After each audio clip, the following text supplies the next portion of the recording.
Velkomin hingað á Vesturlandið. Í kvöld ætlum við að fara með ykkur og spila Ruslakall í Grundarfirði. Við kynnumst fallegum leikföngum og velgerðum í Stykkishólmi og endum þáttinn á Steinhöggi í Snæfellsbæ. En byrjum og kíkjum hérna á Hvítanes hérna í Hvalfjarðarsveit og kynnumst henni Möggu.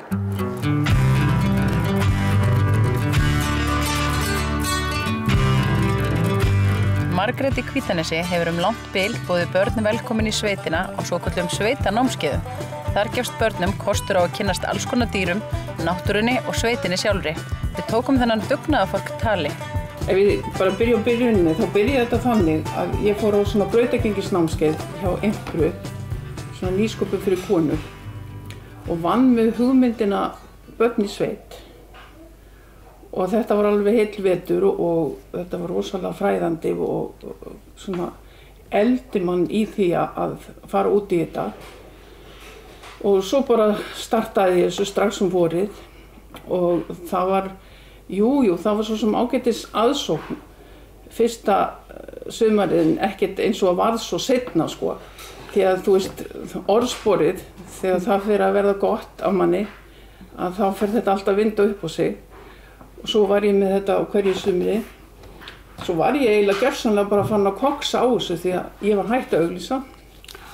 Aðsóknin var svo mikil að það voru krakkar kannski að grenja sig inn á námskeiði sko þó það væri orðið fullt því að það var einhver vinur eða bróðir eða systir sem var á námskeiðinu og varð að komast með og þetta var eiginlega alveg að ganga frá mér á tímabili. Erfitt að segja nei, já.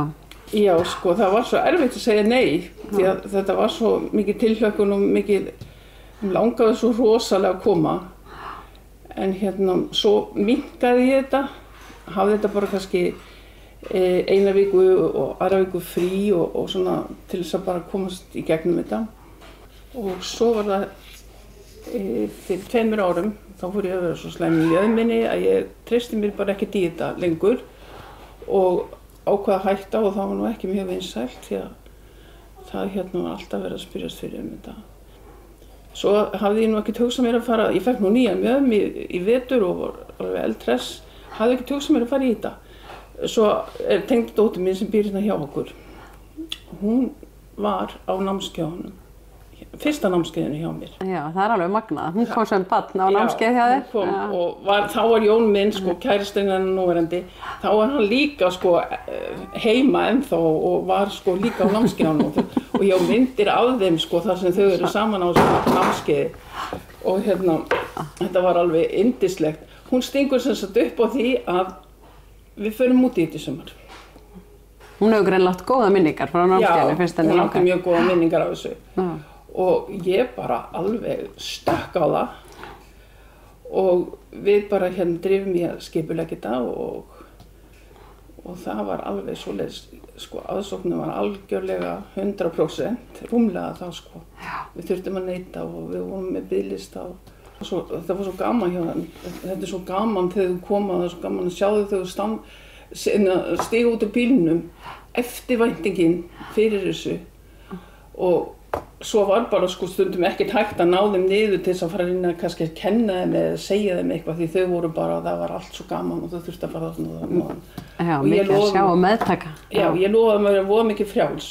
Setti bara upp reglur þegar þau koma að þetta og þetta mátt ekki og alltaf að spyrja okkur ef þau ætlaði eitthvað að gera sem að þau voru ekki vissum mættu og ég er rosalega mikið fyrir öryggismál og tók það alveg sérstaklega fyrir þeim og ekki fara upp á rúllur og svona ýmislegt og ég sagði að þau væri gullmólar pabba og mömmu og afa og ömmu og við yrðum að geta skilað þeim heilum og þau tóku þetta mjög alvarlega og voru ekkert að svindla á þessu og voru alveg gjörsamlega yndisleg og þetta svo mikið forréttindi að fá að kynnast þessum börnum og þannig var að tala allavega greiningar og frávik og svona. Þetta var eitthvað sem maður finnur ekki fyrir hérna þegar þú innan dýrin. Þau finna sér einhverja leið sko ef að þau eru svolítið svona einræn eða eitthvað, þá finna þau sér bara leið og jafnvel eru þá bara með dýr og eru kannski ekki að blanda mikið geði fyrst sko við krakkana. Og það koma aldrei upp neinn vandamál. Sem ég segi alltaf við þau koma, það er engin skammaður í sveitinni. Og ég segi, vita út af hverju? Það er að því að það þarf ekki að skamma neitt. Það eru allir svo góðir. Hlýða allir. Og þetta er svolítið sem að, þú veist, maður verður að standa sig með. Svo eru þið með fullt af hérna, ég sá svín og hænur og... 2 svín, 1 kanínu, fullt af öndum, 1 gæs og hænur. Svo eigum við hérna 40 kindur upp í Flóa.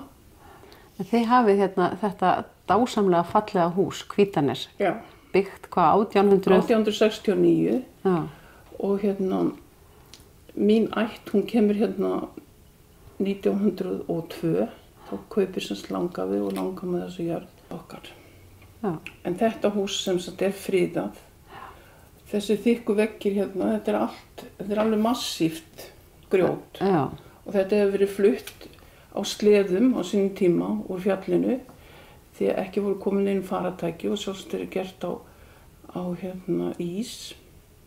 Og það var fengið danskur steinsmiður til þess að kenna þeim að byggja þetta.